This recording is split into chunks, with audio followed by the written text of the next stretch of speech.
Hello बच्चों, vector analysis lecture series का ये फिफ्थ और आखिरी लेक्चर है। अब तक हमने वेक्टर एनालिसिस चैप्टर की जो थ्योरी थी उसको कंप्लीट कर लिया है और अब हम डायरेक्टली प्रॉब्लम्स पर स्विच करने वाले हैं। लेकिन उससे पहले हम प्रॉब्लम्स शुरू करें उससे पहले हमें बेसिस वेक्टर्स के कुछ ऑपरेशन सीखने हैं और उसके बाद हम डायरेक्टली प्रॉब्लम्स पर स्विच कर जाएंगे। तो बेसिस वेक्टर्स क्या होते हैं? 3 यूनिट वेक्टर्स हम लोगों ने पढ़ रखे हैं, आई, जे और के। ये तीनों क्या हैं? Unit vectors along X, Y and Z axis respectively. इनके हमें डॉट और क्रॉस प्रोडक्ट को कैलकुलेट करना है। तो सबसे पहले हम लोग बात करते हैं डॉट प्रोडक्ट, क्योंकि इन सब की जरूरत हमें पड़ने वाली है आगे चल करके, इसलिए हम इनको यहीं पर सीख लेते हैं। डॉट प्रोडक्ट अगर हम कैलकुलेट करें, सपोज कीजिए हमें आई डॉट जे कैलकुलेट करना है, तो डॉट प्रोडक्ट में आपको फॉर्मूला तो पता ही है, ए डॉट बी कितना होता है? ए वेक्टर का मैग्नीट्यूड बी वेक्टर का magnitude multiplied by cos theta, और थीटा क्या है? दोनों वेक्टर्स के बीच का एंगल है। यहां पर हम आई और जे इनका डॉट प्रोडक्ट करने वाले हैं, तो आई वेक्टर का मैग्नीट्यूड कितना होगा? 1, क्योंकि ये यूनिट वेक्टर है। इसी प्रकार से जे वेक्टर का मैग्नीट्यूड भी 1, क्योंकि ये भी एक यूनिट वेक्टर है। और कॉस और आई और जे के बीच का एंगल, आप जानते हैं कि जो आई कैप है वो एक्स एक्सिस के अलोंग होता है और जे वाई एक्सिस के अलोंग होता है, इसलिए दोनों के बीच में एंगल हो गया 90, और cos 90 जीरो होने की वजह से ये रिजल्ट आया 0। तो हमें क्या मिला? I dot J is equal to 0। इसी प्रकार से जे डॉट के अगर हम कैलकुलेट करें तो वो भी 0 आएगा, क्योंकि उनमें भी 90 डिग्री का एंगल है। इसी तरह से के डॉट आई करें या आई डॉट के करें, वो भी 0 आएगा। तो ये रिजल्ट हमारा होने वाला है नल। आई डॉट जे डॉट के डॉट आई। और मैं बता दूं, यहां पर ऑर्डर मैटर नहीं करता है। जे डॉट आई या आई डॉट जे एक ही चीज है। इसी प्रकार से के डॉट आई या आई डॉट के सेम चीज है, तो इससे हमें फर्क नहीं पड़ता कि आई डॉट के लिखा है या फिर के डॉट आई लिखा है। अब अगर मैं डिफरेंट वेक्टर्स की जगह पर सेम वेक्टर्स का डॉट प्रोडक्ट करूं, जैसे कि आई डॉट आई, तो इसका रिजल्ट क्या मिलने वाला है? अगर आप फर्स्ट वेक्टर का मैग्नीट्यूड लिखें, आपको पता है कि यहां पर आई और आई दोनों जो कि एक्स एक्सिस के अलॉन्ग ही है, इसलिए इनके बीच का एंगल क्या हो जाएगा? 0। तो आई कैप का मैग्नीट्यूड 1, दूसरे वाले आई कैप का भी मैग्नीट्यूड 1, और यहां पर आ जाएगा cos 0। ये भी 1 है, cos 0 भी 1 है, तो इसलिए रिजल्ट आया 1, क्योंकि 3 बार 1 मल्टीप्लाई हो रहा है। तो इससे हम क्या कंक्लूड कर सकते हैं कि आई डॉट आई ये 1 आएगा, जे डॉट जे ये भी 1 आएगा, और के डॉट के this is also 1, right? So this is another formula. इसी प्रकार से अब हम लोग क्रॉस प्रोडक्ट के बारे में पढ़ सकते हैं। तो यहां पर मैं लिख लेता हूं क्रॉस प्रोडक्ट। और दो वेक्टर्स के क्रॉस प्रोडक्ट को लेकर के हमारे पास जो फंडामेंटल फॉर्मूला है वो क्या है? A cross B is equal to A B, यानी कि ए वेक्टर का मैग्नीट्यूड बी वेक्टर का मैग्नीट्यूड, और यहां पर आता है साइन थीटा, और साथ में एक और क्वांटिटी आती है जिसका नाम है एन कैप। एन कैप क्या होता है? एक ऐसा यूनिट वेक्टर जो ए और बी दोनों के परपेंडिकुलर है, और राइट हैंड के थंब रूल से हम इसको कैलकुलेट करते हैं, इसकी डायरेक्शन को।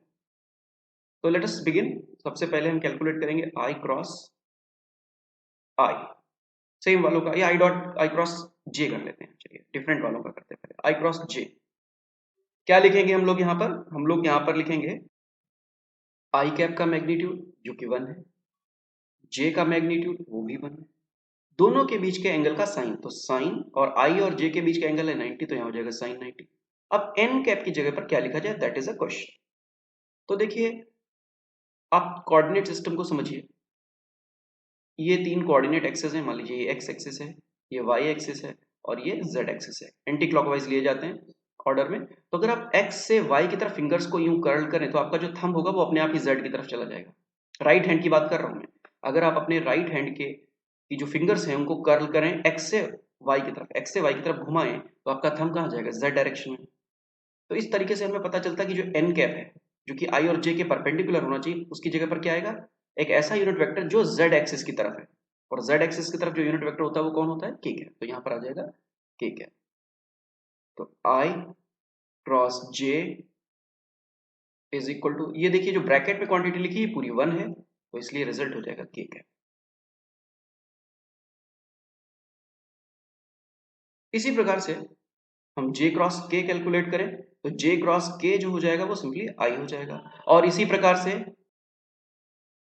अगर मैं k क्रॉस i कैलकुलेट करूं तो वो हो जाएगा j। तो सेम तरीका है, लेकिन आपको ये भी याद रखना है कि जो क्रॉस प्रोडक्ट होता है वो कम्यूटेटिव नहीं होता है। ऑर्डर बदलने पर चीजें बदल जाती है, साइन चेंज हो जाता है। तो अगर मैं यहाँ पर लिखूंगा j क्रॉस i तो वो हो जाएगा माइनस का k। यहाँ पर अगर मैं लिखूंगा k क्रॉस j तो वो हो जाएगा माइनस का i, और इसी तरह से i क्रॉस k हो जाएगा माइनस का j। तो इसको याद करने के लिए हम इस तरीके से याद कर सकते हैं कि अगर हम एक सर्कल बना लें और उस सर्कल में हम एंटी क्लॉकवाइज डायरेक्शन में एरो बना लेते हैं, 3 एरोज बनाते हैं, 1 2 और 3, और यहाँ पर लिख लेते हैं आई कैप, यहाँ पर लिख लेते हैं जे कैप, और यहाँ पर लिख लेते हैं के कैप। तो हमें याद रखना है कि आई क्रॉस जे जब हम करेंगे we will get next vector मतलब के कैप। इसी प्रकार से जब जे क्रॉस के करेंगे तो हमें मिल जाएगा आई कैप, और इसी प्रकार से जब हम के क्रॉस आई करेंगे तो हमें मिल जाएगा जे कैप। अगर हम इस ऑर्डर को उल्टा करते हैं, एंटी क्लॉकवाइज का उल्टा मतलब क्लॉकवाइज डायरेक्शन, तो जैसे जे क्रॉस आई हम अगर करते हैं तो हमें माइनस का के कैप मिल जाएगा। सो this is the cyclic order. इस तरीके से हम चीजों को याद रख सकते हैं। अब ये बात हो गई डिफरेंट टाइप के जो बेसिस वेक्टर हैं उनके क्रॉस प्रोडक्ट की। अगर सेम टाइप के क्रॉस प्रोडक्ट करने हो जैसे कि आई क्रॉस आई, तो देखिए इसमें क्या आएगा, पहले वेक्टर का मैग्नीट्यूड मतलब 1, दूसरे वेक्टर का मैग्नीट्यूड वो भी 1, और यहाँ पर आ जाएगा साइन 0, और बाहर एक यूनिट वेक्टर आएगा ऑफ कोर्स एन कैप। लेकिन एन कैप कैलकुलेट करें उससे पहले ही हमें पता चल रहा है कि जो ब्रैकेट नजर आ रहा है ना ये पूरा 0 है, रिजल्ट विल बी 0 वेक्टर। ठीक है, it's a vector of course, क्योंकि क्रॉस प्रोडक्ट का रिजल्ट हमेशा वेक्टर होता है। तो हम चाहें तो वेक्टर लगाएं ना दिखाएं तब भी कोई प्रॉब्लम नहीं है, लेकिन हमें याद रखना है कि ये आएगा वेक्टर ही।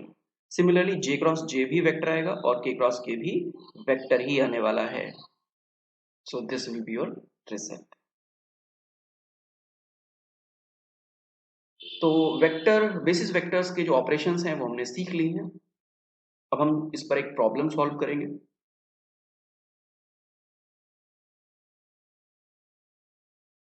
हमारे सामने है एक प्रॉब्लम जिसमें 3 वेक्टर्स हमको गिवन है, ए वेक्टर, बी वेक्टर और सी वेक्टर। तीनों वेक्टर्स को बेसिस वेक्टर के टर्म्स में एक्सप्रेस किया गया है और वेरियस ऑपरेशंस हमें इनके बीच में करने हैं। तो 15 पार्ट्स हैं इस प्रॉब्लम के अंदर, और इस एक ही प्रॉब्लम से हम बहुत सारी जो ऑपरेशंस हैं वेक्टर्स के बीच में उनको सीख जाएंगे। तो लेट अस बिगिन। तो सबसे पहले हमें दो वेक्टर्स के बीच का डॉट प्रोडक्ट कैलकुलेट करना है जो कि ए और बी वेक्टर्स है। तो मैं यहाँ पर लिखता हूँ ए डॉट बी। कैसे कैलकुलेट करेंगे, सबसे पहले ए वेक्टर को एक्सप्रेस करते हैं, 2i cap plus 3j cap plus 2k cap, this is A vector, dot B vector के नाम पर यहाँ पर क्या लिखा है, 2i minus J plus 2k। अब देखिए फर्स्ट ब्रैकेट में 3 टर्म्स हैं, सेकंड ब्रैकेट में भी 3 टर्म्स हैं। अगर आप इनको डॉट प्रोडक्ट करेंगे टोटल कितने टर्म्स हो जाएंगे, 9 टर्म्स हो जाएंगे। कौन कौन से टर्म्स होंगे, चलिए मैं लिख देता हूँ, 2i dot 2i plus 2i dot minus J plus 2i dot 2k। इसी तरह से 3i के साथ बनेंगे 3 टर्म, और इसी तरह से 2k के साथ 3 टर्म बनेंगे। तो कुछ इस प्रकार से हम लोग एक्सप्रेस कर सकते हैं। पहले वाले को मैंने अलग अलग लिख दिया है, बाकी दोनों को मैंने ब्रैकेट में ही रहने दिया है। लेकिन आप ये भी तो जानते हैं कि जब आई डॉट आई हम करेंगे तो ये टर्म तो सर्वाइव करेगा क्योंकि आई डॉट आई की वैल्यू 1 होती है, लेकिन बाकी टर्म तो कैंसिल आउट हो जाएंगे, 0 हो जाएंगे। आई डॉट जे 0 होता है तो ये जो टर्म है वो खत्म हो जाएगा। इसी तरह से आई डॉट के ये टर्म भी वैनिश हो जाएगा, 0 हो जाएगा। तो जो डिफरेंट बेसिस वेक्टर के डॉट प्रोडक्ट्स हैं वो वैनिश होने वाले हैं। तो डायरेक्टली हम वही लिखते हैं, वही टर्म्स एक्सप्रेस करते हैं, वही टर्म्स लिखते हैं जो सर्वाइव करेंगे, जो बचेंगे। तो यहां से ये फर्स्ट टर्म बचेगा कितना, 4, और आई डॉट आई 1 हो गया तो एक तो 4 बचेगा यहां से। ओके, सेकेंड लाइन में 3 इंटू माइनस 1, तो ये माइनस का 3 और जे डॉट जे, ये टर्म सर्वाइव करेगा केवल, क्योंकि जे डॉट आई भी 0 हो जाएगा और जे डॉट के भी 0 हो जाएगा। इसी तरह से आप यहां पर जब करेंगे तो केवल लास्ट टर्म, ये जो डॉट प्रोडक्ट होगा 2k का 2k के साथ, वो सरवाइव करेगा।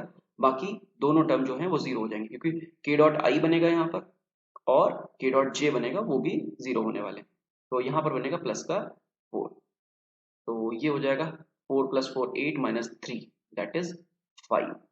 तो the dot product of these two vectors is 5। तो ये रिजल्ट हमारा आ चुका है 5, और स्केलर आना था तो स्केलर आएगा, क्योंकि डॉट प्रोडक्ट स्केलर होता है। तो देखिए your result is a scalar. यहाँ पर आपको इस बात का ध्यान रखना है कि जैसे मान लीजिए कोई टर्म आप डॉट प्रोडक्ट कर रहे हैं, जैसे 2i डॉट 2k कर रहे हैं सपोज कीजिए, तो कैसे करना होता है, जो नंबर्स हैं उनको आप डॉट प्रोडक्ट से बाहर निकाल सकते हैं। ये तो नंबर्स हैं, केवल मैग्नीट्यूड्स हैं, इनमें कोई डायरेक्शन नहीं है अलग अलग। तो 2 और 2 डायरेक्टली मल्टीप्लाई कर लीजिए 4, और ब्रैकेट में क्या बचेगा i डॉट के, और i डॉट के की जो भी वैल्यू आती है आपको पता है ये जीरो आती है, तो ये जीरो हो जाएगा। 4 × 0 दैट इज 0। तो ये पूरा जो प्रोसेस है मैंने फॉलो किया है इस पूरे एक्सप्रेशन को, या फिर कहें कि इस पूरे डॉट प्रोडक्ट को कैलकुलेट करने में। चलिए नेक्स्ट प्रॉब्लम पर चलते हैं। अब हमें कैलकुलेट करना है दो वेक्टर्स का क्रॉस प्रोडक्ट, किसका, ए और बी का। तो मैं इसका आपको फॉर्मूला याद दिला देता हूं कि दो वेक्टर्स का क्रॉस प्रोडक्ट हम कैसे कैलकुलेट करते हैं। तो फॉर्मूला था A cross B is equal to, पहले लिखते हैं आई और एक ब्रैकेट लगा के छोड़ देते हैं, फिर लिखते हैं जे, फिर एक ब्रैकेट लगा के छोड़ देते हैं, और फिर लिखते हैं के, और इसमें भी एक ब्रैकेट लगा करके ऐसे ही छोड़ दीजिए। फिर चूंकि दो वेक्टर्स का आप प्रोडक्ट कर रहे हैं तो यहाँ लिखिए A B minus A B. ये मैं फॉर्मूला याद करने की टेक्निक बता रहा हूँ आपको। कुछ लोग इसको डिटर्मिनेंट से भी कर सकते हैं, तो आप ट्राई कर सकते हैं डिटर्मिनेंट की मदद से भी। मैं कोई दूसरी प्रॉब्लम आपको बता दूंगा डिटर्मिनेंट के मेथड से भी। यहां पर भी आप लिखिए A B minus A B. इतना करने के बाद आपको क्या करना है, इतना करने के बाद आपको यहां ध्यान देना है कि आई कैप लिखा हुआ है। आई कैप किसका कंपोनेंट, किस डायरेक्शन में होता है, एक्स डायरेक्शन में। तो आपको एक्स डायरेक्शन को छोड़ देना है। एक्स के बाद क्या आता है, वाई, उसके बाद जेड। तो यहाँ लिखना है वाई जेड। अब साइक्लिक ऑर्डर में लिखते जाइए, यहाँ इसको छोड़िए, यहाँ हो जाएगा जेड एक्स और यहाँ हो जाएगा एक्स वाई। ओके, ये हो गया दूसरा स्टेप। तीसरे स्टेप में हमें क्या करना है, यहाँ अगर वाई जेड लिखा है इस जगह पर तो यहाँ पर कर देना जेड वाई। यहाँ जेड एक्स लिखा है तो यहाँ पर एक्स जेड, यहाँ एक्स वाई लिखा है तो ये वाई एक्स। इसके बाद इनकी वैल्यूज लिख देनी है। ए वाई का मतलब क्या हुआ कि ए वेक्टर का वाई कंपोनेंट है, मतलब ये जो 3 लिखा हुआ है वाई कंपोनेंट, मतलब जे के साथ जो कॉफिशिएंट है वो वाई कंपोनेंट होगा ए वेक्टर का। इसी तरीके से जैसे बीजेड है तो बीजेड क्या हो गया, बी वेक्टर का जेड कंपोनेंट यानी कि 2, ये जो लिखा हुआ। तो इनको हमें सब्स्टिट्यूट कर देना है, आपको डायरेक्टली रिजल्ट मिल जाएगा। तो लेट अस ट्राई, मैं डायरेक्ट लिख देता हूं इनको। तो ए वाई बी जेड माइनस ए जेड बी वाई की वैल्यू क्या होगी, ए वाई हो गया 2, बी जेड हो गया 2, सॉरी ए वाई हो गया 3, बी जेड हो गया 2, फिर उसी तरह से ए जेड कितना हो जाएगा 2, और बी वाई हो जाएगा -1। फिर यहाँ पर जे के लिए लिखते हैं। तो ये सॉल्व करने पर कुछ इतना आ जाएगा, और फाइनली जब आप इसको लिखेंगे तो ये हो जाएगा आई का कोफिशिएंट आएगा 8, जे का कोफिशिएंट आ रहा है 0 और के का कोफिशिएंट आ रहा है -8। तो आपका आंसर हो जाएगा 8i - 8k। और आप देख रहे हैं ये एक वेक्टर आया है, तो क्रॉस प्रोडक्ट तो वेक्टर होता ही है। तो ये दो शुरू की जो प्रॉब्लम्स हैं हमने सॉल्व कर ली हैं। अब हम चलते हैं प्रॉब्लम नंबर 3 की तरफ। इसमें हमें ए क्रॉस बी का डॉट प्रोडक्ट करना है ए वेक्टर के साथ, और ए क्रॉस बी हम लोगों ने ऑलरेडी कैलकुलेट कर रखा है 8i - 8k। तो कुल मिलाकर के A dot A cross B calculate करने के लिए पहले ब्रैकेट में मैंने ए वेक्टर को एक्सप्रेस कर दिया है, लिख दिया है, और उसके बाद ए क्रॉस बी को लिख दिया है यहाँ पर। और हमें डायरेक्टली अब हमें याद रखना है, पूरा डिटेल्ड सोल्यूशन नहीं करेंगे हम, शॉर्टकट तरीके से प्रॉब्लम को सॉल्व कर सकते हैं कि आपको आई के कोएफिशिएंट्स आपस में मल्टीप्लाई कर देने, तो यहाँ पर 2 × 8 हो जाएगा। फिर जे का कोएफिशिएंट यहाँ 3 है, बीच में प्लस का साइन, जे का कोएफिशिएंट यहाँ कितना है 3 है, और यहाँ पर जे का कोएफिशिएंट 0 है ही नहीं जे, तो 0 लिख दीजिए। और प्लस यहाँ पर के का कोएफिशिएंट कितना है 2, और यहाँ पर के का कोएफिशिएंट है -8। Let us solve it, you will get the result, and this comes to be 0। मतलब ए वेक्टर और ए क्रॉस बी वेक्टर का जो डॉट प्रोडक्ट है वो 0 आ रहा है। आपको याद होगा ये पिछले एक लेक्चर में मैंने आपको बताया था कि अगर दो नॉन जीरो वेक्टर्स, मतलब ऐसे वेक्टर जिनका मैग्नीट्यूड जीरो नहीं है, और अगर उनका डॉट प्रोडक्ट जीरो आ जाता है तो वो आपस में परपेंडिकुलर होते हैं। तो ये इसका मतलब है कि जो ए वेक्टर है और ये जो A dot A cross B है, ये आपस में परपेंडिकुलर है, होना भी चाहिए, क्योंकि हमने क्रॉस प्रोडक्ट में पढ़ा था कि ए क्रॉस बी जो होता है वो हमेशा ही ए वेक्टर और बी वेक्टर दोनों के ही परपेंडिकुलर आता है। तो ये प्रॉब्लम नंबर 4 अपने आप सॉल्व कीजिए। मैं आपको बता रहा हूँ कि इसका रिजल्ट 0 आना चाहिए, राइट। अब बारी है ए वेक्टर के मैग्नीट्यूड को कैलकुलेट करने की। तो ये जो नोटेशन है ए वेक्टर और उसके दोनों तरफ दो लाइंस खींच देते हैं, इसको हम कहते हैं मॉड ए वेक्टर या फिर मैग्नीट्यूड ऑफ ए वेक्टर, और इसे हमें कैलकुलेट करना है। इसको हमें कैसे कैलकुलेट करना है उसके लिए थोड़ी सी थ्योरी पहले समझ लेते हैं। जैसे मान लीजिए आपको मैं कहूं कि आप ए वेक्टर का ना खुद से ही डॉट प्रोडक्ट कीजिए, तो आपको क्या मिलेगा? आपको मिलेगा ए वेक्टर का मैग्नीट्यूड, फिर से ए वेक्टर का मैग्नीट्यूड, और कॉस जीरो। कॉस जीरो 1 होता है, इसलिए ये हो जाएगा ए के मैग्नीट्यूड का स्क्वायर। तो हमें ये समझ में आता है कि जो किसी वेक्टर के मैग्नीट्यूड का स्क्वायर होता है वो स्क्वायर रूट के बराबर होता है। किसके स्क्वायर रूट के? उस वेक्टर के खुद से जो डॉट प्रोडक्ट है उसके, सॉरी ये बी नहीं होगा, ये ए होगा, खुद से डॉट प्रोडक्ट के बराबर होता है। यहाँ पर स्क्वायर आप हटा दीजिए क्योंकि हमने स्क्वायर रूट लगा दिया है। सो दिस इज द फॉर्मूला। तो इसको हम लोग पढ़ते हैं मैग्नीट्यूड ऑफ ए वेक्टर। कई बार हम इसको इस तरीके से भी लिखते हैं, एक ऊपर वेक्टर लगा के और दोनों तरफ लाइंस खींच देते हैं, या फिर हम क्या करें, वेक्टर भी ना लगाए और लाइंस भी ना खींचे, इस तरीके से भी हम इसको डिनोट कर सकते हैं। तो इन दोनों का एक ही मतलब है। तो ठीक है, ए वेक्टर को हम कैसे लिखेंगे? इक्वल टू, अब डॉट प्रोडक्ट करना तो हमें आता ही है, स्क्वायर रूट हम लगा लेते हैं। डॉट प्रोडक्ट में क्या करते थे, केवल कोफिशिएंट्स मल्टीप्लाई करते हैं। तो यहाँ पर देखिए 2 और दूसरी बार भी 2, तो ये हो जाएगा 2 का स्क्वायर, फिर 3 का स्क्वायर और प्लस 2 का स्क्वायर। ये क्यों किया हमने? क्योंकि हमें पता है कि जब हम दो वेक्टर का डॉट प्रोडक्ट करते हैं तो आई का कोफिशिएंट आई के कोफिशिएंट से मल्टीप्लाई करते हैं, लेकिन चूंकि सेम वेक्टर ही है तो हम 2 को 2 से ही मल्टीप्लाई कर देंगे, 3 को 3 से ही मल्टीप्लाई कर देंगे और 2 को 2 से ही मल्टीप्लाई कर देंगे, और रिजल्ट आ जाएगा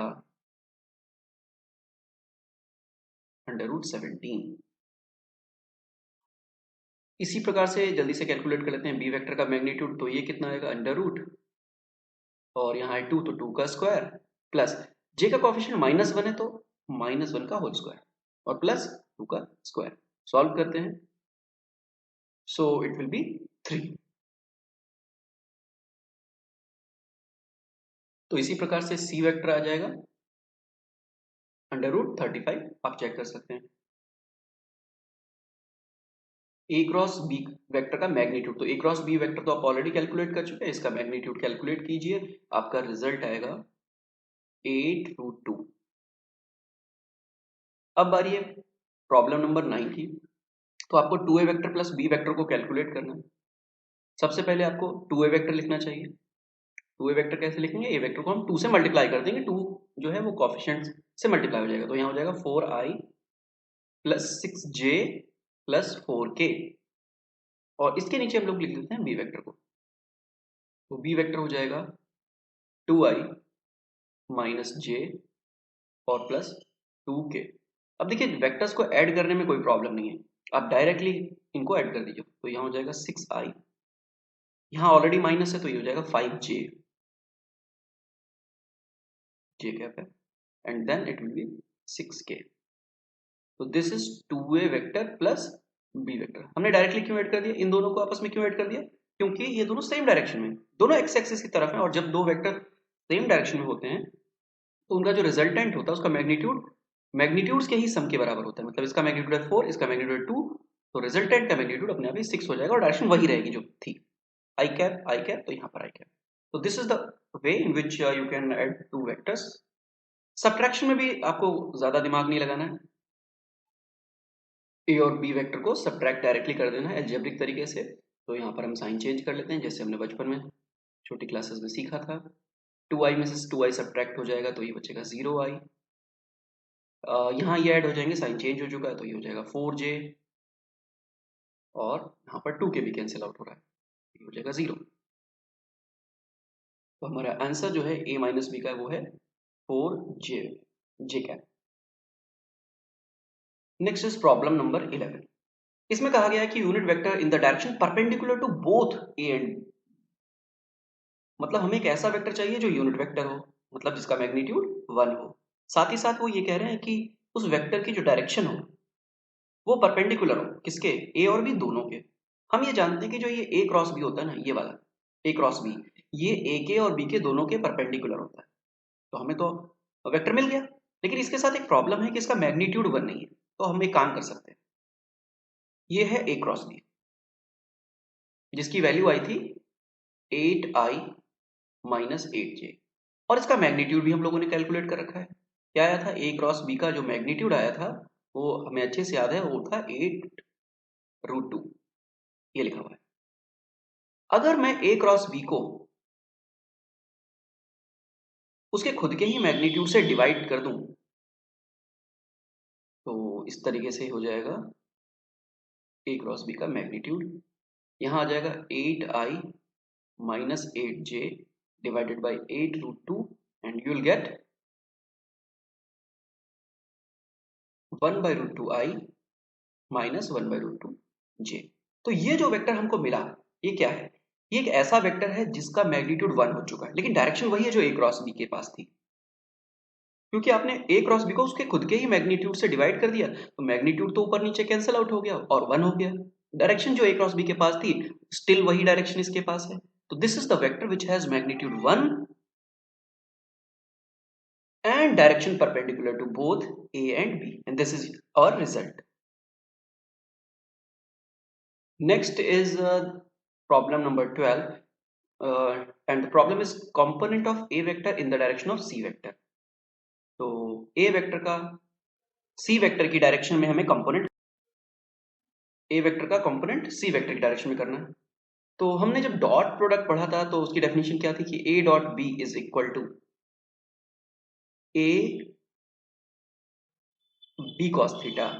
इसको मैंने आपको बताया भी था कि जब हम दो वेक्टर्स का डॉट प्रोडक्ट करते हैं तो एक्चुअली वो होता क्या है, पहले वेक्टर का मैग्नीट्यूड और दूसरे वेक्टर का पहले वेक्टर की डायरेक्शन में कंपोनेंट। तो इसको हम पढ़ेंगे मैग्नीट्यूड ऑफ ए वेक्टर, मैं यहां लिख देता हूं, और बी cos थीटा क्या हो जाएगा, component of B vector in the direction of A vector. तो अगर मैं यहां से बी cos थीटा कैलकुलेट करूं, मतलब component of B vector in the direction of A vector, तो वो कितना आ जाएगा, दोनों वेक्टर का dot product divided by A vector का magnitude. So this is what, this is the component of B vector in the direction of A vector. मतलब अगर हमें किसी एक वेक्टर का दूसरे की डायरेक्शन में कंपोनेंट चाहिए हो तो हम इस तरीके से उसको कैलकुलेट करते हैं।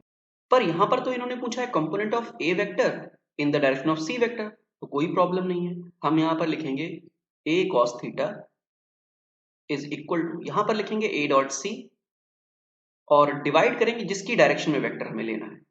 तो हमें लेना है सी की डायरेक्शन में, तो यहाँ हो जाएगा सी वेक्टर का मैग्नीट्यूड। ये काम हम कर सकते हैं, सी वेक्टर का मैग्नीट्यूड भी हम कैलकुलेट कर सकते हैं, डिवाइड कर देते हैं तो हमें अपना रिजल्ट मिल जाएगा। तो ए डॉट सी कैलकुलेट करके मैं ऊपर लिखूंगा और सी वेक्टर का मैग्नीट्यूड मैं नीचे लिखता हूँ। तो देखिए सी वेक्टर का जो मैग्नीट्यूड यहाँ से आएगा वो ये आएगा √35, और ए डॉट सी की जो वैल्यू आ रही है वो आ रही है 1। So A cos theta means the component of A in the direction of C vector is 1/√35. Next is very important and interesting question. Are A vector, B vector and C vector coplanar? Question क्या, ये अपने आप में पूरा एक concept है, तो इसको बहुत ही धैर्य के साथ समझिएगा।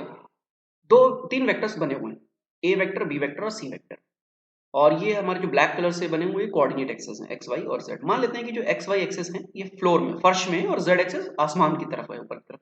इसे 3D को समझने में आपको मदद मिलेगी। सी वेक्टर कहीं झुका हुआ है इस प्लेन के ऊपर, कुछ एंगल बना रहा होगा। अगर मैं ए वेक्टर और बी वेक्टर से एक पैरेललोग्राम बनाऊं, कैसे बनेगा पैरेललोग्राम, मैं ए वेक्टर के टर्मिनल से, यहां से बी वेक्टर के पैरेलल एक लाइन खींचता हूं, और इसी प्रकार से इस लाइन को आगे बढ़ाता जाता हूं, और इसी प्रकार से बी वेक्टर के जो हेड है वहां से ए वेक्टर के पैरेलल एक लाइन खींचता हूं, तो हमें मिलेगा एक पैरेललोग्राम।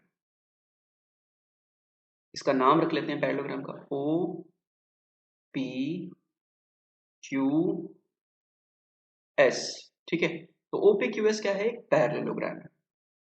अब मैं ये समझाना चाहता हूं कि देखिए जो O P Q S parallelogram है, इसका एरिया ए क्रॉस बी के मैग्नीट्यूड के बराबर होगा। मतलब एरिया कितना होगा, ए क्रॉस बी का मैग्नीट्यूड निकाला था 8√2, इसके बराबर आएगा। Let us prove it first of all. तो इसको हम पहले साबित करते हैं कि इसका एरिया इतना आएगा। एरिया होता है, पैरेललोग्राम का एरिया क्या होता है, वो होता है बेस इंटू हाइट। तो इस बात को समझाने के लिए मैंने इस डायग्राम को ऊपर यहां बना दिया है। बेस किसी भी एक साइड को आप मान सकते हैं, तो मैंने ओ ए को बेस मान लिया। इसकी जो लंबाई है वो कितनी हो जाएगी, ए वेक्टर के मैग्नीट्यूड के प्रोपोर्शनल हो जाएगी। और हाइट, ये परपेंडिकुलर जो मैंने डॉटेड लाइन से शो किया, ये इसकी हाइट है। इसको हम कैलकुलेट कर लेते हैं। कैसे कैलकुलेट करेंगे, ये एंगल मान लेते हैं थीटा है ए और बी के बीच का। तो ये हो जाएगा बी साइन थीटा। ये कितनी होने वाली है, बी साइन थीटा। ट्रिग्नोमेट्री से सिंपल साइन थीटा कैलकुलेट करेंगे, परपेंडिकुलर अपॉन हाइपोटेनस, हाइपोटेनस की जगह ये बी आ जाएगा, ये वाला एंगल 90 हो जाएगा, तो ये बी साइन थीटा है।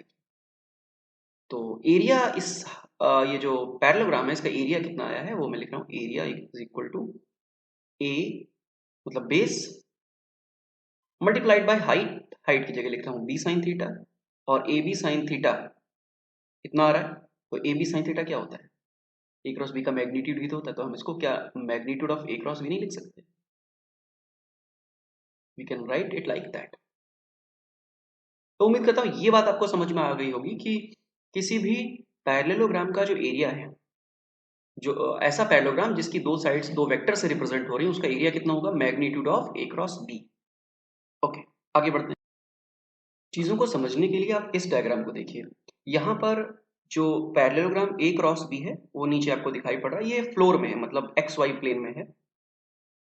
और इसका एरिया हम लोग जानते हैं, एरिया इसका कितना है, area is equal to magnitude of A cross B, यानी कि ए बी साइन थीटा इसका एरिया है।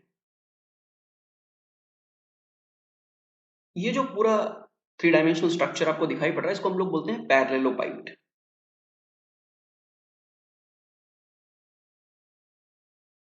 आप चीजों को समझते रहिए, फाइनली हम लोग रिजल्ट पर पहुंच जाएंगे।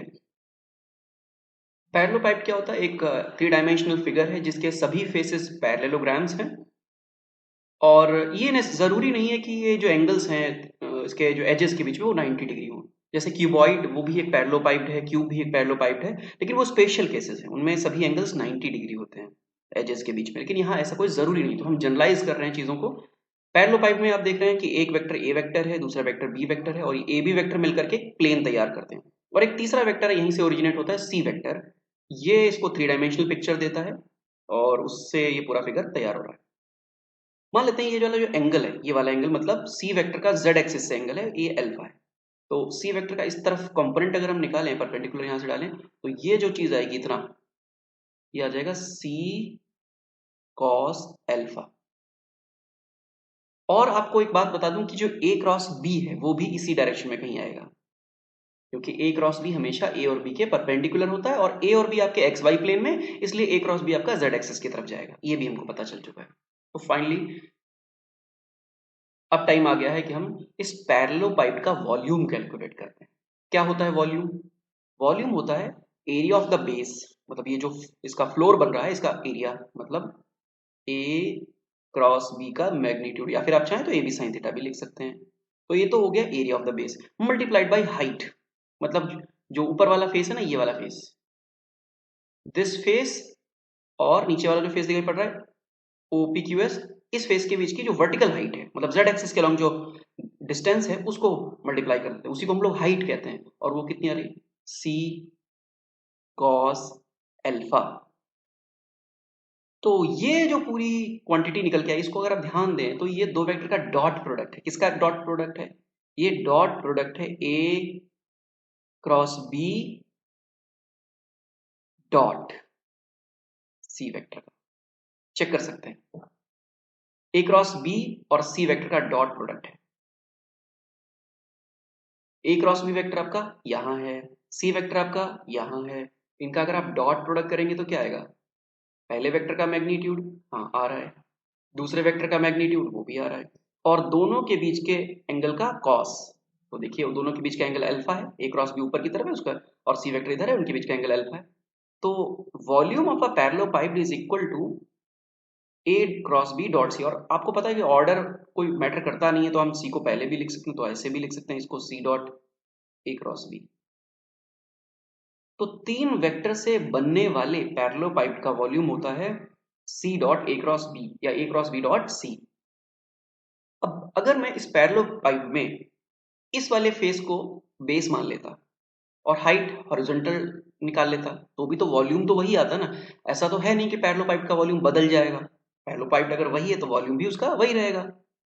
तो इसका मतलब है कि हम इन वेक्टर्स को चेंज भी कर सकते हैं, मतलब इनका ऑर्डर हम बदल सकते हैं। हम यहाँ लिख सकते हैं ए डॉट बी क्रॉस सी। हमें सेम रिजल्ट मिलना चाहिए, ये दिमाग से सोचिए आप लॉजिकली। और ये ऐसे भी लिखा जा सकता है बी डॉट ए क्रॉस सी। तो ये तीनों का एक ही मतलब है और एक ही वैल्यू है। तो हम इसको इन जनरल कैसे लिखते हैं, ए, इसका शॉर्ट हैंड नोटेशन है बी सी।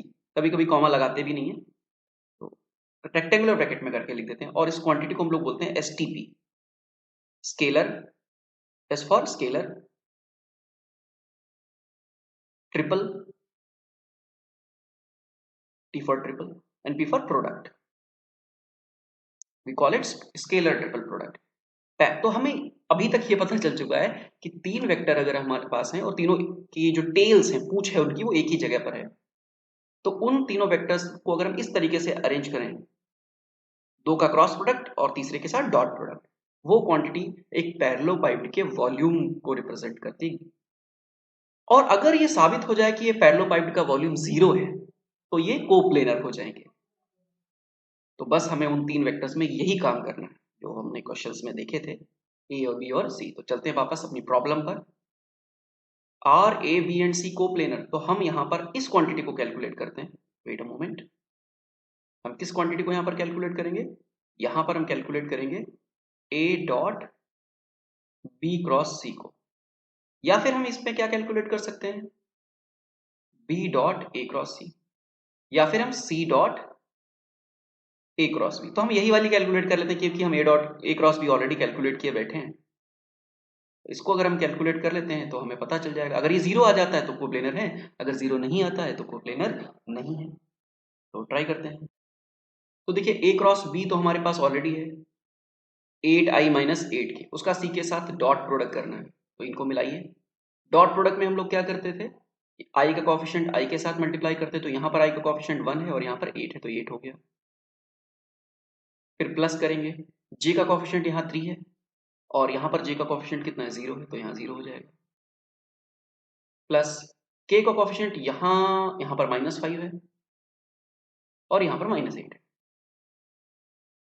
तो अगर हम सॉल्व करते हैं तो ये टर्म आ गया 0, ये आ गया 8 plus 0 plus 40 and result is 48 which is not equal to 0। Means ये आपस में कोप्लेनर नहीं है। Answer is no, because C dot A cross B 48 आ रहा है, 0 नहीं आ रहा, तो कोप्लेनर नहीं। ठीक है, और इस क्वांटिटी को हम लोग क्या बोलते हैं, स्केलर ट्रिपल प्रोडक्ट। और इस साइक्लिक ऑर्डर में आप इनको चेंज भी कर सकते हैं। साइक्लिक ऑर्डर में कीजिएगा, ध्यान रखिएगा, जैसे सी है तो ए क्रॉस बी लिखा है, फिर ए लिखेंगे डॉट में, मतलब ऐसे, तो यहाँ पर क्या आ जाएगा बी और फिर सी, बी क्रॉस सी, ये इसके बराबर ही आएगा। फिर आप चाहें तो बी को बाहर लिख सकते हैं। अगर आप बी को बाहर लिखेंगे तो फिर बी के बाद क्या आता है, सी लिखा जाएगा, फिर ए लिखा जाएगा, सी क्रॉस ए। तो इन तीनों का एक ही मतलब है। कैलकुलेट हमने इसकी मदद से किया क्योंकि हमारे पास ए क्रॉस बी पहले से था। आई होप चीज़ें आपको समझ में आ गई होंगी। और ऑलमोस्ट डन, बस दो प्रॉब्लम्स बची हैं, उसमें से 14 वाली हम लोग कर ही चुके हैं। उसको जस्ट जल्दी से देख लेते हैं। हमने अभी डिस्कस किया था कि अगर दो वेक्टर्स हैं, ए वेक्टर और बी वेक्टर, तो उनकी मदद से हम एक पैरेललोग्राम बना सकते हैं और जिसका एरिया आता है mod of A cross B. एक थ्योरम है बड़ी इंपॉर्टेंट ज्योमेट्री की कि अगर हम किसी पैरेललोग्राम का डायगोनल ड्रॉ करें तो वो उसको दो कॉन्ग्रुएंट ट्राइंगल्स में बांटता है। तो ए और बी के बीच में, ए और बी वेक्टर से दो ट्राइंगल बन गए, एक यहाँ पर और एक यहाँ पर, और इनका एरिया कितना कितना होगा, बराबर ही होगा, मतलब half of A cross B होगा इसका। और इस दूसरे वाले जो ट्रायंगल है जिसमें टिक लगा हुआ उसका भी इतना ही होगा। तो डायरेक्टली हमें समझ में आ गया कि area of a triangle formed by A and B is half of magnitude of A cross B, और magnitude of A cross B is 8√2, इसका हाफ करेंगे तो आपका आंसर आएगा 4√2। उसके बाद 15 नंबर प्रॉब्लम में ए डॉट ए करना है। ये हम लोग जब ए वेक्टर का मैग्नीट्यूड कैलकुलेट कर रहे थे अभी हमने सीखा था कि जो ए वेक्टर का जो मैग्नीट्यूड होता है वो ए डॉट ए के स्क्वायर के बराबर होता है, सॉरी ए डॉट ए के स्क्वायर रूट के बराबर होता है। तो हम ऐसे कह सकते हैं कि A square is equal to A dot A, और A square means magnitude of A का स्क्वायर, तो magnitude of A √17, so answer हो जाएगा यहाँ पर 70। तो that is the end of this problem. I hope आपको चीजें समझ में आई होंगी। अगर कोई प्रॉब्लम है तो आप कमेंट्स में पूछ सकते हैं। अब कुछ objective question. Problem number second is a collection of problems which are objective type, means more than one correct option type. तो चेक करते हैं। सबसे पहला है a plus B plus A के बराबर होता है कि नहीं होता है, A cross B cross A के बराबर होता है कि नहीं होता है, A dot B dot A के बराबर होता है कि नहीं होता, और ये चौथा वाला भी जो है वो चेक करते हैं। सबसे पहले शुरुआत करते हैं फर्स्ट पार्ट से। सिल्क का कलर चूज कर लेते हैं। तो फर्स्ट पार्ट चेक करते हैं, A vector plus B vector plus A vector के बराबर होता है कि नहीं होता। आप कहेंगे सर इसमें क्या है, ये तो बहुत सिंपल बात है, इसमें तो कोई खास बात नहीं है। लेकिन आपको मालूम होना चाहिए कि देखिए वेक्टर्स नॉर्मल मैथमेटिक्स को फॉलो करते नहीं है, उनकी अपनी अलग मैथमेटिक्स होती है, तो हमें चेक करना पड़ेगा कि ये सही है कि नहीं है। तो एक वेक्टर बना लेते हैं ए वेक्टर, और इसके सिर पे लगा देते हैं दूसरा वेक्टर जिसका नाम है बी वेक्टर। फिर हम क्या करेंगे, इसकी क्लोजिंग साइड ड्रॉ करेंगे जिसको हम कहते हैं ए प्लस बी वेक्टर, है ना, यही वाली। तो डायग्राम गड़बड़ हो गया है, फिर से ठीक करता हूं मैं। ये ऐसे गया, ठीक है, थोड़ी सी कर्व्ड हो गई है लाइन, लेकिन आप स्ट्रेट ही मानिएगा। तो ये ए प्लस बी आ गया, ए प्लस बी तो आ गया। बी प्लस ए बनाऊं तो कैसे बनेगा, मैं ए वेक्टर को ना, ये जो ए वेक्टर हमको दिख रहा है, इसको अगर मैं यहां से उठाऊं, ए वेक्टर को यहां से उठा करके और मैं अगर यहां लगा दूं, ठीक है, तो अब ए वेक्टर हमारा यहां आ चुका है। ए वेक्टर में दोबारा बना देता हूं, ठीक है, और इसकी कॉपी हमने यहां बना दी। और बी प्लस ए ड्रॉ करूं तो देखिए बी प्लस ए कैसे बनेगा, B vector plus A vector, triangle law के अकॉर्डिंग ये बनेगा ऐसे यहाँ पे। इसको हम लोग क्या बोलेंगे, B vector plus A vector. लेकिन चमत्कार हो गया, देखिए कि ये बन गया एक पैरेललोग्राम, है ना। अगर आप इसकी ज्योमेट्री चेक करें तो ये पैरेललोग्राम है। क्यों पैरेललोग्राम है, क्योंकि जितनी लंबाई इस वाले वेक्टर की है उतनी लंबाई इस वाले वेक्टर की, ये तो सेम ही वेक्टर मैंने कॉपी पेस्ट किया। तो ये पैरेलल भी हैं और सेम लेंथ के भी हैं दोनों, येलो वाले। अच्छा, अगर ऐसा है तो फिर कुछ एंगल्स भी बराबर हो जाएंगे पैरेलल लाइंस में, ये वाला एंगल इसके बराबर। थोड़ी ज्योमेट्री का इस्तेमाल करें तो आप साबित कर सकते हैं कि ये जो पिंक कलर के दिखने वाले वेक्टर्स हैं ये लंबाई में भी बराबर हैं और डायरेक्शन में, मतलब पैरेलल है एक दूसरे। तो बन गया ये पैरेललोग्राम। और अगर ये पैरेललोग्राम है तो ये जो पिंक कलर से जो दो वेक्टर रिप्रेजेंट कर रहे हैं ना, तो ये लंबाई में डिफरेंट है और ना ही ये डायरेक्शन में डिफरेंट है। जब लंबाई में डिफरेंट नहीं है तो मैग्नीट्यूड सेम हो गए, डायरेक्शन में भी सेम हो गए क्योंकि ये डायरेक्ट पैरेलल हैं ये दोनों। तो इस वजह से ये ए प्लस बी और बी प्लस ए तो सेम ही हुआ ना, इसका मतलब ये सही है, करेक्ट ऑप्शन है। फिर चेक करते हैं A cross B cross A के बराबर होता है कि नहीं होता है। तो ये तो हम लोग डिस्कस भी कर चुके हैं कि ए क्रॉस बी, अगर हमने मान लीजिए ए वेक्टर इधर लिया और बी वेक्टर इधर लिया है और राइट हैंड थंब रूल का इस्तेमाल करें तो ए क्रॉस बी हमारा इधर आएगा। लेकिन जैसे ही हम बी क्रॉस ए कैलकुलेट करेंगे राइट हैंड थंब रूल से तो वो इधर की तरफ आ जाएगा। तो देखिए ए क्रॉस बी क्रॉस ए के मैग्नीट्यूड में तो बराबर आएगा, क्योंकि ये भी ए बी साइन थीटा आएगा, इसका मैग्नीट्यूड क्या आएगा, ए बी साइन थीटा। इसका मैग्नीट्यूड भी निकालेंगे तो आएगा ए बी साइन थीटा। लेकिन ये दोनों डायरेक्शन के मामले में उल्टे पड़ जाते हैं, और जब दो वेक्टर मैग्नीट्यूड में बराबर है लेकिन डायरेक्शन में समान नहीं है तो वो बराबर नहीं कहला सकते, इसलिए ये हो गया गलत। हाँ, सही क्या है, सही ये है कि A cross B is equal to negative of B cross A, that's okay. क्योंकि जैसे ही आप बी क्रॉस ए के सामने माइनस का साइन लगाते हैं तो उसकी डायरेक्शन पलट जाती है ना। बी क्रॉस ए की डायरेक्शन में माइनस लगा दिया तो अब वो ए क्रॉस बी की डायरेक्शन में ही आ गया पूरा एज अ होल। तो अब ठीक है, अब इक्वल लगा सकते हो। तो इसीलिए मैंने कहा कि ए क्रॉस बी इक्वल है negative of B cross A के, ठीक है, not equal to B cross A. तो ये हो गया गलत। तो उसके बाद ए डॉट बी में तो कुछ है ही नहीं, क्योंकि हम लोग ये चीज डिस्कस भी कर चुके हैं। जैसे मान लीजिए ये दो वेक्टर्स हैं, तो अगर मैं ए डॉट बी कैलकुलेट करूंगा तो बी का कंपोनेंट ए की डायरेक्शन में कैलकुलेट करके मल्टीप्लाई कर दूंगा, या ये एंगल एंटी क्लॉकवाइज आपने थीटा लिया है, तो अगर आप ए डॉट बी लिखते हैं तो आप लेंगे ए बी और कॉस थीटा। अगर आप बी डॉट ए लिखते हैं तो क्या करेंगे, हम एंटी क्लॉकवाइज ही घूमते हैं, ठीक है। तो ए डॉट बी मतलब ए बी और बी दोनों के बीच का एंगल। अब हम बी डॉट लेंगे तो बी डॉट ए का मतलब हो गया कि बी का मैग्नीट्यूड ठीक है, ए का मैग्नीट्यूड वो भी ठीक है, कॉस एंगल कितना है बी और ए के बीच में एंटी क्लॉकवाइज डायरेक्शन में 360 माइनस थीटा, यानी कि 2 पाई माइनस थीटा। लेकिन अच्छी बात ये है कि cos 360 minus theta cos theta ही आ जाएगा, और ये आ जाएगा बी ए कॉस थीटा।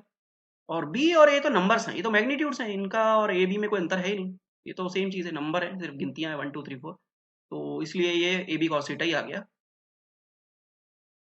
तो कोई फर्क नहीं होता, ए डॉट बी सही है, ऑर्डर बदलने से कोई फर्क नहीं पड़ेगा। तो तीन चीजें हमने प्रूव कर ली। तो जो ऊपर के तीन आपको क्वेश्चन दिखाई पड़ रहे हैं इसको बोलते हैं कम्यूटेटिव प्रॉपर्टी, ठीक है, कम्यूटेटिव। तो अगर ऑर्डर बदलने से कोई फर्क नहीं पड़ता तो हम कहते हैं कि वेक्टर्स कम्यूट करते हैं। तो वेक्टर एडिशन में कम्यूट करता है, हाँ करता है। क्या क्रॉस प्रोडक्ट में वेक्टर कम्यूट करता है, नहीं करता है, A cross B cross A के बराबर नहीं होता है, तो कम्यूट नहीं करेगा, कम्यूटेटिव प्रॉपर्टी फॉलो नहीं करता। क्या डॉट प्रोडक्ट में वेक्टर कम्यूटेटिव प्रॉपर्टी फॉलो करता है, हाँ बिल्कुल करता है। ठीक, तो ये तो हो गई कम्यूटेटिव प्रॉपर्टी की बात। चौथा थोड़ा डिफरेंट है, इसको बोलते हैं associative property, sorry distributive, distributive property. तो ए डॉट बी प्लस सी, क्या ऐसा कुछ होता है कि नहीं होता है, ये चेक करना है। ज्योमेट्रिकली हम लोग इसको चेक कर सकते हैं, वेट अ मोमेंट। तो कुछ वेक्टर्स हैं, मान लीजिए हमारे पास कुछ क्या तीन वेक्टर्स हैं ए बी और सी, उनको हमने कुछ इस प्रकार से अरेंज कर लिया है कि ए वेक्टर बना लिया और उसके टेल पे बी वेक्टर को एडजस्ट कर लिया और बी के हेड पे सी को एडजस्ट कर लिया। तो B vector plus C vector कहाँ मिलेगा, ये बन जाएगा अपना B vector plus C vector triangle law की मदद से। आई होप ट्राइंगल लॉ तो आपने पढ़ ही रखा है तो अच्छे से, और कोई सब चीजें समझने में कोई प्रॉब्लम नहीं आएगी। अब मुझे क्या करना है, ए वेक्टर का ना डॉट प्रोडक्ट करना है बी प्लस सी से। तो हम क्या करते थे, अगर मैं कहूं कि आपसे कि ए वेक्टर का मुझे डॉट प्रोडक्ट करना है किससे, बी प्लस सी से, तो आप कहेंगे कि ए का मैग्नीट्यूड लिख दो और बी प्लस सी वेक्टर का कंपोनेंट मतलब उसकी जो परछाई है ए की डायरेक्शन में वो मल्टीप्लाई कर दो। तो बी प्लस सी की जो परछाई है वो ए की डायरेक्शन में वो कितनी है, यहां तक है, ओ एम, तो मैं ओ एम लिख दूंगा, है ना। ये चीज हो गई, ओके, इतना हो गया। अब मैं कहूं कि ए डॉट बी निकालो, तो आप कहोगे कि ए डॉट बी निकालने के लिए भी क्या करना है, ए वेक्टर का मैग्नीट्यूड लिख दो और ए वेक्टर की जो परछाई है प्रोजेक्शन है, बी वेक्टर की, सॉरी बी वेक्टर की जो परछाई प्रोजेक्शन है ए की डायरेक्शन में वो मल्टीप्लाई कर दो। तो बी वेक्टर तो ये रहा, इसका प्रोजेक्शन कितना है, ये आप पॉइंट का नाम दे दीजिए एन, तो ये हो जाएगा ओ एन, तो ये आ गया। इसी प्रकार से अगर मैं कहूँ कि ए डॉट सी कैलकुलेट करो, तो आप फिर से बोलेंगे कि पहले वेक्टर का मैग्नीट्यूड और सी वेक्टर का जो प्रोजेक्शन है ए की डायरेक्शन वो लिख दो। सी वेक्टर की का प्रोजेक्शन कितना है, एन एम, एन एम, है ना। सी वेक्टर का जो प्रोजेक्शन परछाई है ए वेक्टर की डायरेक्शन वो कितना है, ये इतना, दिस इज एन एम। ऊपर से अगर लाइट गिराएं, याद कीजिए मैंने समझाया था आपको, ऊपर से अगर ऐसे रोशनी गिराएं तो कितनी बड़ी परछाई बनेगी, एन एम, तो यहाँ पे एन एम। अब इन दोनों को जोड़ के देखिए क्या मिलेगा, ए तो कॉमन हो जाएगा, ऊपर ब्रैकेट में बचेगा आपको O N plus N M, ये क्या है, ए इंटू ओ एम, क्योंकि हमारा लेफ्ट हैंड साइड था। तो इससे साबित होता है कि हाँ बिल्कुल ये जो हमने पढ़ा है फोर्थ पार्ट ये भी सही है, डिस्ट्रीब्यूटिव प्रॉपर्टी भी वेक्टर के अंदर कम से कम डॉट प्रोडक्ट में तो होती है, ठीक है। तो उम्मीद है कि आपको चीजें समझ में आ गई होंगी, अगर कोई प्रॉब्लम है तो आप पूछ सकते हैं। चलिए तो नेक्स्ट प्रॉब्लम देखते हैं। If three vectors are taken in order are forming a close polygon then their vector sum is zero. ये चेक करना है कि सही क्या है कि गलत है। तो तीन वेक्टर है, ए वेक्टर,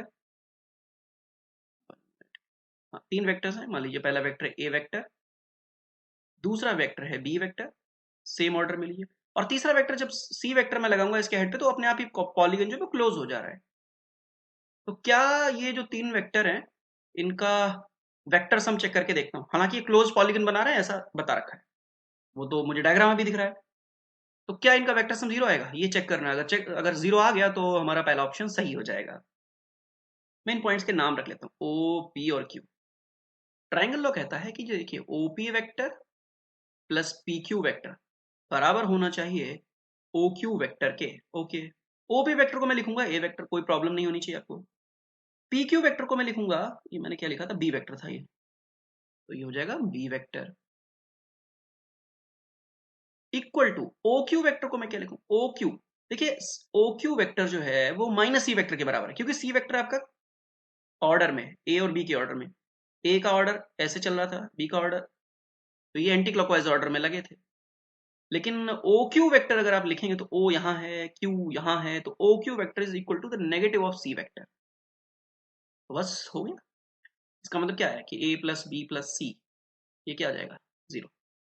तो ये बात आपको थ्योरम की तरह डायरेक्टली याद रख लेनी चाहिए कि अगर तीन वेक्टर हैं और अगर उनका रिजल्टेंट जीरो है, अगर उनका रिजल्टेंट जीरो है तो वो डेफिनेटली एक क्लोज्ड पॉलीगन फॉर्म करेंगे। So first option is correct. तीन की बात नहीं है, 4 5 10 50 जितने भी वेक्टर्स हैं, अगर वो क्लोज पॉलीगन बना रहे हैं तो वो उनका रिजल्टेंट जीरो आएगा। ठीक है, क्लोज पॉलीगन बनाना है तो उनका रिजल्टेंट जीरो आएगा, मतलब उनका वेक्टर सम जीरो आएगा। अगला पार्ट है, a vector can be resolved into infinite number of component. बिल्कुल कर सकते हो, जितने चाहो उतने कंपोनेंट्स करो। जैसे ये ए वेक्टर है, मैं इसका अल्फा एंगल पे कंपोनेंट निकालना चाहूँ तो बिल्कुल निकल जाएगा, बीटा एंगल पे कैलकुलेट करना चाहूँ वो भी निकल जाएगा, गामा एंगल पे चाहिए तो वो भी मिल जाएगा। कंपोनेंट्स क्या होते हैं, आप जब 10 वेक्टर को जोड़ सकते हो, A B C D E, ऐसे 10 नहीं लिखूंगा, इसके 5 वेक्टर को मान लीजिए आप जोड़ते हैं तो आपको एक रिजल्टेंट मिलता है आर वेक्टर। तो ये क्या है, A B C D E, ये रिश्तेदार हैं आर वेक्टर के, इनको कहते हैं कंपोनेंट्स ऑफ आर वेक्टर। और आर वेक्टर इनका कौन है, इनका रिजल्टेंट है। तो रिजल्टेंट कंपोनेंट का जो रिश्ता है वो उल्टा होता है ना, सप्लीमेंट होता है।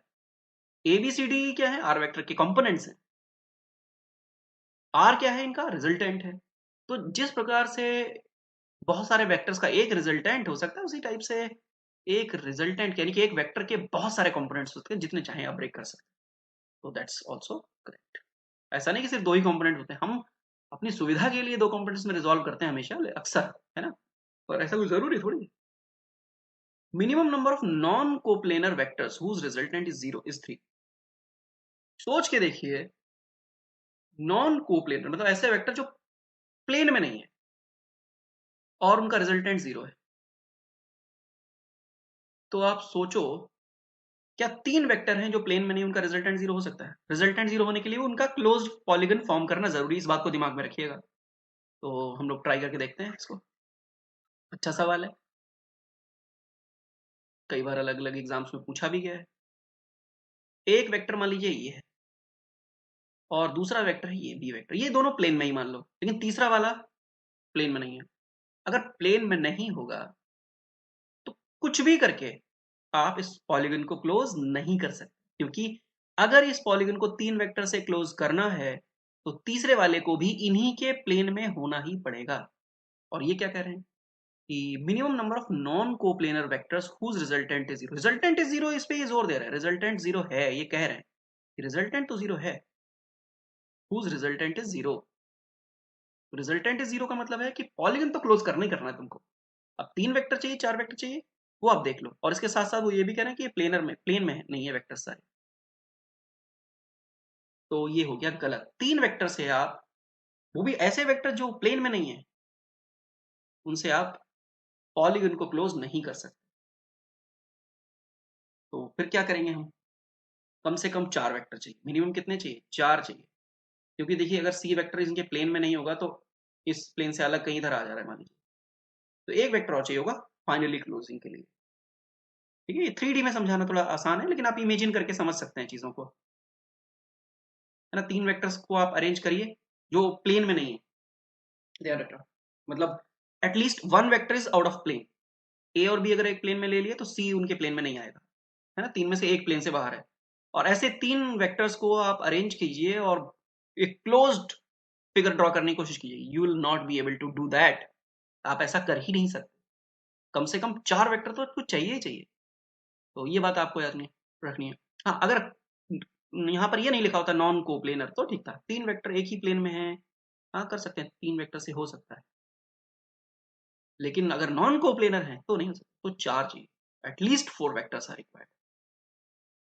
ठीक है, मैं ये नहीं कह रहा हूँ कि चार वेक्टर होंगे तो हो ही जाएगा, लेकिन कम से कम 4 तो चाहिए ही चाहिए। 5 हो सकता है, 5 में हो, 6 में हो, 10 में हो, तो एक अलग बात है, लेकिन मिनिमम आपको 4 चाहिए। 4 से कम में तो हो ही नहीं सकता, कुछ भी कर लीजिए आप, मैग्नीट्यूड बढ़ा घटा लीजिए, नहीं कर सकते। ठीक है। अ कंपोनेंट ऑफ वेक्टर में be greater than the magnitude of vector itself, बिल्कुल हो सकता है। जैसे मान लीजिए एक वेक्टर होता है ए वेक्टर,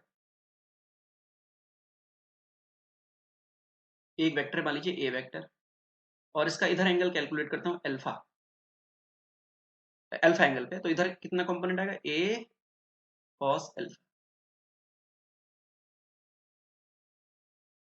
तो आपको ये देख के लगेगा कि अरे कॉस अल्फा तो एक से छोटा होता है, और इसका कंपोनेंट हमेशा ए वेक्टर का ए से छोटा ही होगा। पर जरा दूसरे पॉइंट ऑफ व्यू से सोचिए, इस ट्रायंगल को देखिए, एक वेक्टर है ए वेक्टर जिसका नाम है ओ ई वेक्टर, उसके बाद दूसरा वेक्टर है वी वेक्टर जो कि पी क्यू वेक्टर है, और फिर इनका रिजल्टेंट है, ट्रायंगल लॉ से मैंने बनाया है ए, ये थोड़ा सा लिखने में गलत हो गया, मैं ठीक कर देता हूँ उसको। This is R vector, R vector is A vector plus B vector, A vector plus B vector. आप देख पा रहे होंगे कि ए वेक्टर का जो मैग्नीट्यूड है, मतलब ए वेक्टर की जो लंबाई है, वो आर वेक्टर से बड़ी है। रिजल्टेंट का मैग्नीट्यूड कम आ रहा है और कंपोनेंट का मैग्नीट्यूड ज्यादा है, क्योंकि आर वेक्टर अगर मैं लिख रहा हूं ए वेक्टर प्लस बी वेक्टर, तो आर वेक्टर क्या है, रिजल्टेंट है किसका, ए और बी का, और ए और बी इसके क्या है, कंपोनेंट्स हैं। तो क्या ए आर से ज्यादा नहीं आ रहा, देखिए आप, ऐसा हो सकता है, तो ये सही है। लेकिन कब सही होगा, जब ए और बी के बीच का जो एंगल है वो ऑब्ट्यूस होगा, मतलब ग्रेटर देन 90 डिग्री होगा, तब ऐसा होता है कि कंपोनेंट का मैग्नीट्यूड ज्यादा हो जाता है और रिजल्टेंट छोटा पड़ जाता है। That's possible actually, right. तो सी पार्ट हमारा गलत हो गया था और डी पार्ट हमारा सही।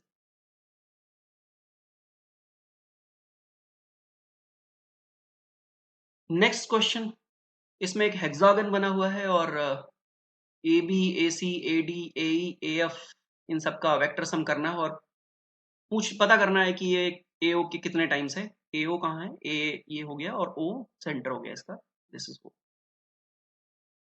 तो ठीक है, शुरू करते हैं। आप जितने भी वेक्टर्स दिखे उनको ए ओ के टर्म्स में कन्वर्ट कर लीजिए। तो सबसे पहले ए बी वेक्टर लिखा है, ठीक है, ए बी वेक्टर, मैं पेन को थोड़ा शार्प कर लेता हूं। This is A B vector. देखिए जो ए बी वेक्टर आएगा,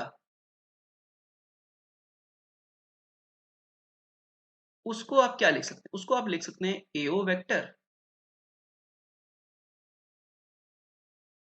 plus O B vector. Triangle law है, सिंपली आप डायग्राम पर नजर डालिए, A O plus O B is equal to A B, closing side है ना, तो दिस इज इट। इसी प्रकार से ए सी वेक्टर को आप क्या लिखेंगे, ए सी वेक्टर, ए सी वेक्टर को आप ध्यान दीजिए, ए सी वेक्टर हो जाएगा A B plus B C, A B plus B C. हमने ब्रेक करके लिख लिया ट्राइंगल लॉ की मदद से, मैं डायग्राम में भी क्लियर करता चलता हूँ ये सब चीजें। देखिए ये आपका ए सी हो जाएगा, ठीक है, ये आपका ए बी है, तो A B plus B C is equal to A C, ऐसा मैंने किया। Hope it's clear now. अब क्या करना है, ए सी के बाद नेक्स्ट नेक्स्ट नंबर है ए डी का। सबको अलग अलग लिख रहा हूँ, हो सकता है इसको और एक्सपेंड करना। ए डी को मैं क्या करूंगा, ए डी, ए डी वेक्टर को आप लिख सकते हैं डायरेक्टली, यहां पर आप लिख लीजिए ए ओ वेक्टर प्लस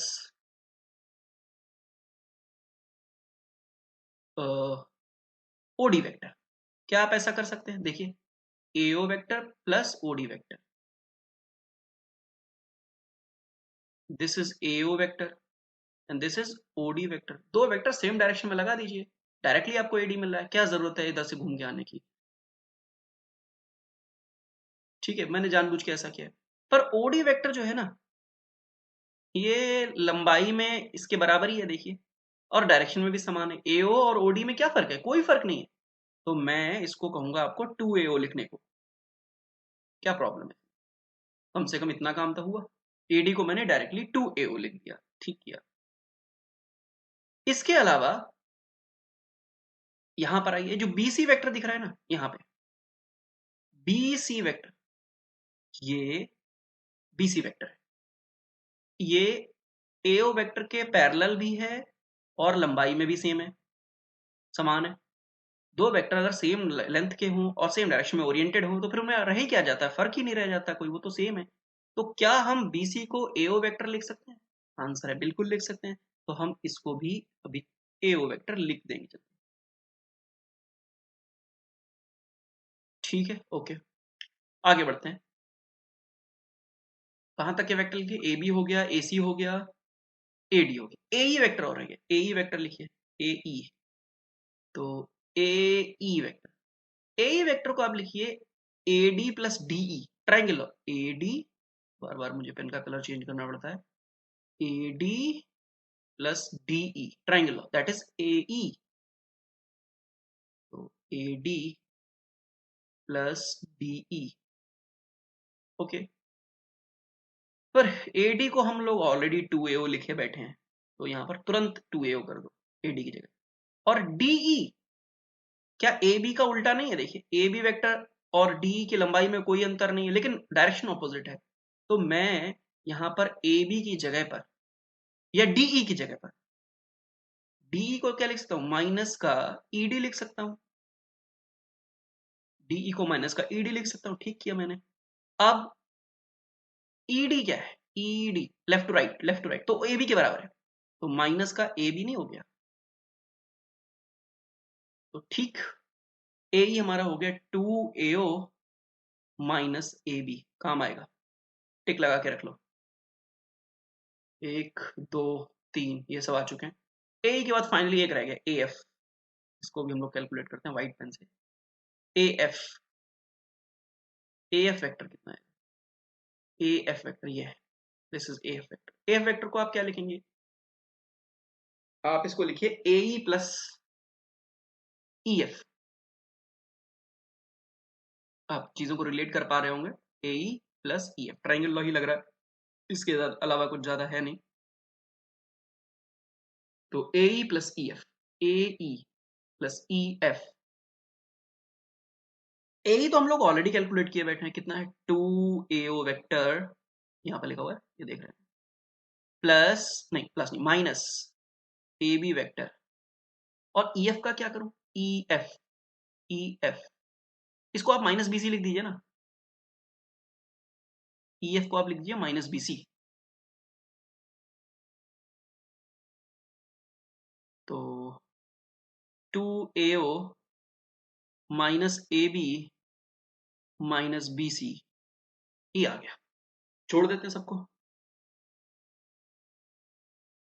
तो ऊपर ही लिख देता हूं, चेक करिए। ए बी प्लस ये सारा कुछ जो भी लिखा हुआ है, इसकी वैल्यू कितनी आएगी यहां पर लिखते हैं। सबसे पहले ए बी वेक्टर की वैल्यू क्या आई थी? AO plus O B, A B निपट गया, ठीक है, मैं बंद करता जाता हूं, ये हो गया। ए सी वेक्टर को क्या लिखूं? A B plus B C था वैसे तो, और बी सी को मैंने लिखा था एओ, बी सी, ठीक है। तो बी सी को मैंने लिखा है एओ, तो फिर यहां हो जाएगा ए बी प्लस एओ, दो हो गए, ये भी हो गया। ए ई वेक्टर को लिखना है plus 2AO minus A B. अब देखिए ए बी जाने वाला है, लेकिन बाद में काटेंगे, दो रह गए। ए डी तो सिंपली 2AO है ही, और बच गए ए एफ रह गया खाली। तो अब ये है 2AO माइनस ए बी और माइनस बी सी। देख लेते हैं क्या क्या कैंसिल हो रहा है, कैंसिल कर डालो जल्दी से, ठीक है। तो ए बी, ये वाला ए बी जाएगा, इस वाले ए बी से काट दो इसको, खत्म। और यहाँ पे लिख लेता हूं मैं, एक ए ओ ये है, एक दो, दो चार छ, 6AO, तो ये हो गया 6AO। अब बच क्या रहा है? यहां पर बच रहा है प्लस का ओबी, ये प्लस का निशान था, ठीक है, ओबी। तो प्लस तो एओ, एओ कितना होगा? 8AO में से 8AO हो जाएगा। तो कुल मिला के इतना बचा है, और तो कुल मिला के इतना आ चुका है 8AO plus OB minus AB minus BC। Okay, मैं यहाँ पे लिखता हूँ इक्वल टू 8AO, 8AO को मैंने एज इट इज कॉपी कर दिया। ये जो OB लिखा है इसको मैं यहाँ से, ये देखिए OB को मैं क्या लिखता हूँ AB माइनस AO, तो AB माइनस AO लिख दिया है, और बाकी बचा AB और BC। अब देखिए AB कैंसिल आउट हो रहा है, और यहाँ पे ये बच रहा है 7AO माइनस BC। पर आप ध्यान दीजिए ये जो BC है, डायग्राम पर अगर आप ध्यान दें तो ये जो BC वेक्टर है वो AO के ही बराबर है।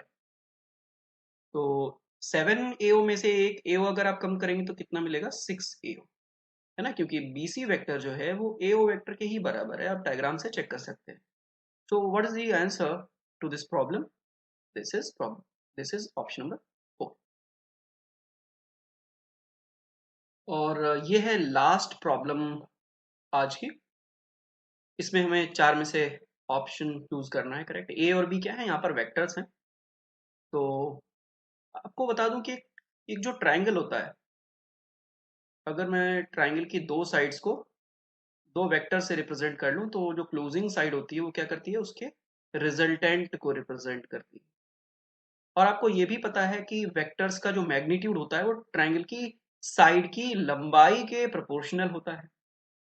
ट्राइंगल की एक प्रॉपर्टी है कि कभी भी दो साइड्स का की लेंथ अगर आप जोड़ लें, कोई भी दो साइड्स हैं, चाहे आप OP और PQ को जोड़ लें या OQ और PQ को जोड़ें, जो भी साइड, दो साइड जोड़ें, दो साइड की लेंथ मतलब OP प्लस PQ, दो साइड की लेंथ हमेशा तीसरी साइड की लेंथ से बड़ी ही आएगी। That is triangle inequality. तो यहां पर ए वेक्टर और बी वेक्टर क्या है, ये दो ट्राइंगल की दो साइड्स को रिप्रेजेंट कर रहे हैं। This is one side of the triangle, this is second side of the triangle, और this is third side of the triangle. A plus B क्या है, तीसरी साइड को रिप्रेजेंट करेगा ही करेगा वो। तो ये तो फिर छोटा हो गया ना। थर्ड साइड हमेशा, थर्ड साइड की जो लेंथ होती है वो हमेशा दो साइड की लेंथ के सम से छोटी होती है, इसलिए ये सही है। इसके अलावा ट्राइंगल की एक और प्रॉपर्टी है कि दो साइड की लेंथ का डिफरेंस, मैं इसको और तरीकों से भी प्रूव कर सकता हूं, हालांकि मैं वैसे नहीं कर रहा, मैं लॉजिकली इसको प्रूव कर रहा हूं। मैथमेटिकल तरीके भी हैं, आप करके देखिएगा। दो साइड की दो जो साइड्स हैं उनकी लेंथ का डिफरेंस करें तो वो थर्ड साइड से हमेशा छोटा आता है। तो दो साइड की लेंथ यानी कि पहली साइड की लेंथ माइनस दूसरी साइड की length, this is smaller than the length of the third side. तो ये भी सही है, B option is also correct. तो दोनों सही हो गए। तीसरी इंपॉर्टेंट बात, अब ये जो हैं दो बचे हुए हैं इनको हमें चेक करना है। तो ऊपर वाली तो ठीक है, ये भी सही है। कैसे? दो साइड की लेंथ का डिफरेंस, जो ये चीज है ना, ए प्लस बी, ये तो ए प्लस बी से भी बड़ा है, ए प्लस बी के मैग्नीट्यूड से ज्यादा है। यहां पर ए बी दो अलग अलग साइड को रिप्रेजेंट कर रहे हैं, और ए माइनस बी चाहे कुछ भी हो लेकिन वो थर्ड साइड को ही रिप्रेजेंट कर रहा होगा ना। ट्राइंगल लॉ में क्लोजिंग करोगे कैसे भी बनाओगे तो ए माइनस बी को कोई तीसरी साइड ही रिप्रेजेंट करेगी। तो फिर से ट्राइंगल इनइक्वालिटी, दो साइड की अलग अलग लेंथ अगर आप जोड़ेंगे तो ज्यादा ही आएगी, तो ये भी सही है। यहां पर भी दो साइड की अलग अलग लेंथ का डिफरेंस तीसरी साइड की लेंथ से हमेशा कम होगा, तो ये भी सही है। तो चारों ये जो ऑप्शंस हैं वो सही हैं। आपको क्या याद रखना है वो मैं बता देता हूं कि ट्राइंगल, मान लीजिए एक ट्राइंगल है ए बी सी, ये एक ट्राइंगल है ए बी सी, किन्हीं भी दो साइड की लंबाई को जोड़ लीजिए, वो तीसरी साइड की लंबाई से ज्यादा होगी। तो दूसरी इंपॉर्टेंट बात क्या है, किन्हीं भी दो साइड की लंबाई का डिफरेंस कर लीजिए, वो तीसरी साइड से कम होगी। ये दो बातें आपको याद रखनी, और उसी से ही चारों प्रूफ हो जाते हैं लॉजिकली। और ये याद रखिए कि जो ये इंडिविजुअल वेक्टर्स हैं ये अलग अलग साइड को रिप्रेजेंट कर रहे हैं, जबकि ये वाला जो वेक्टर है या ये वाला जो वेक्टर है ये तीसरी साइड को रिप्रेजेंट कर रहे हैं। देखिए साइड ए प्लस बी को भी रिप्रेजेंट कर सकती है, थर्ड वाली जो साइड है वो ए प्लस बी को भी रिप्रेजेंट कर सकती है, और ए माइनस बी को भी रिप्रेजेंट कर सकती है। मैं बना के दिखा देता हूँ। ये मान लीजिए ए वेक्टर है आपका, और ये बी वेक्टर है। तो ये वाली साइड क्या रिप्रेजेंट करेगी, ये रिप्रेजेंट करेगी ए प्लस बी के मैग्नीट्यूड को, डायरेक्शन को भी रिप्रेजेंट करेगी। अगर मैं यहाँ पर माइनस बी बनाऊं तो उल्टी डायरेक्शन हो जाएगा, ये माइनस बी इधर की तरफ हो जाएगा। तो ये इस तरफ अगर आप साइड बनाएंगे तो ये ए माइनस बी को रिप्रेजेंट करेगी। तो एक ही ट्राइंगल में देखिए मैंने ए प्लस बी को भी दिखा दिया और ए माइनस बी को भी दिखा दिया है। तो आप देख सकते हैं यहाँ पर जो ये वाली साइड है वो ए वेक्टर को रिप्रेजेंट कर रही है, this side is representing B vector, A plus B को ऊपर वाली साइड रिप्रेजेंट कर रही है और ए माइनस बी को नीचे वाली साइड रिप्रेजेंट कर रही है। कुछ भी हो, चाहे आप इस ट्राइंगल की बात करें या फिर आप इस ट्राइंगल की बात करें, ऊपर वाले अगर ट्राइंगल की बात करेंगे तो ऊपर वाले दोनों सही पाएंगे, नीचे वाले ट्राइंगल की अगर आप बात करेंगे तो नीचे वाले दोनों ऑप्शन सही पाएंगे। तो ये जो दोनों ऑप्शंस लिखे, चारों ऑप्शंस लिखे हैं, चारों के चारों सही हैं और इनको हम बोलते हैं ट्राइंगल इनइक्वालिटीज।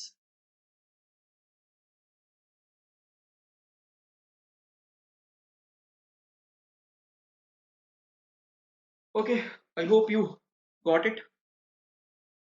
तो उम्मीद करता हूँ आपको चीजें यहाँ पर समझ में आ गई होंगी। अगर कोई डाउट है, कोई चीज नहीं समझ में आई है, then you can ask, you are free to do so. तो अब टाइम आ गया है कि आप इस चैप्टर की थोड़ी सी प्रैक्टिस कर लीजिए, क्योंकि वैसे तो आपकी ये प्रैक्टिस हो ही जाएगी, फिजिक्स में ये चैप्टर आप पढ़ रहे हैं और आगे चल करके आपको काइनेमेटिक्स पढ़ना है, न्यूटन्स लॉज पढ़ने हैं, तो वहाँ इसका बहुत ज़्यादा इस्तेमाल होगा, तो वैसे ही प्रैक्टिस हो जाएगी। लेकिन अगर आप चाहें तो थोड़े क्वेश्चंस ट्राई कर सकते हैं। बहुत ज़्यादा टाइम खराब करने की ज़रूरत नहीं है इस चैप्टर पर, क्योंकि हम यहाँ पर फिजिक्स पढ़ रहे हैं, तो हमें उसकी इस चैप्टर की ज़रूरत थी फिजिक्स को पढ़ने के लिए, इसलिए हमने इसको पढ़ा। So thank you so much.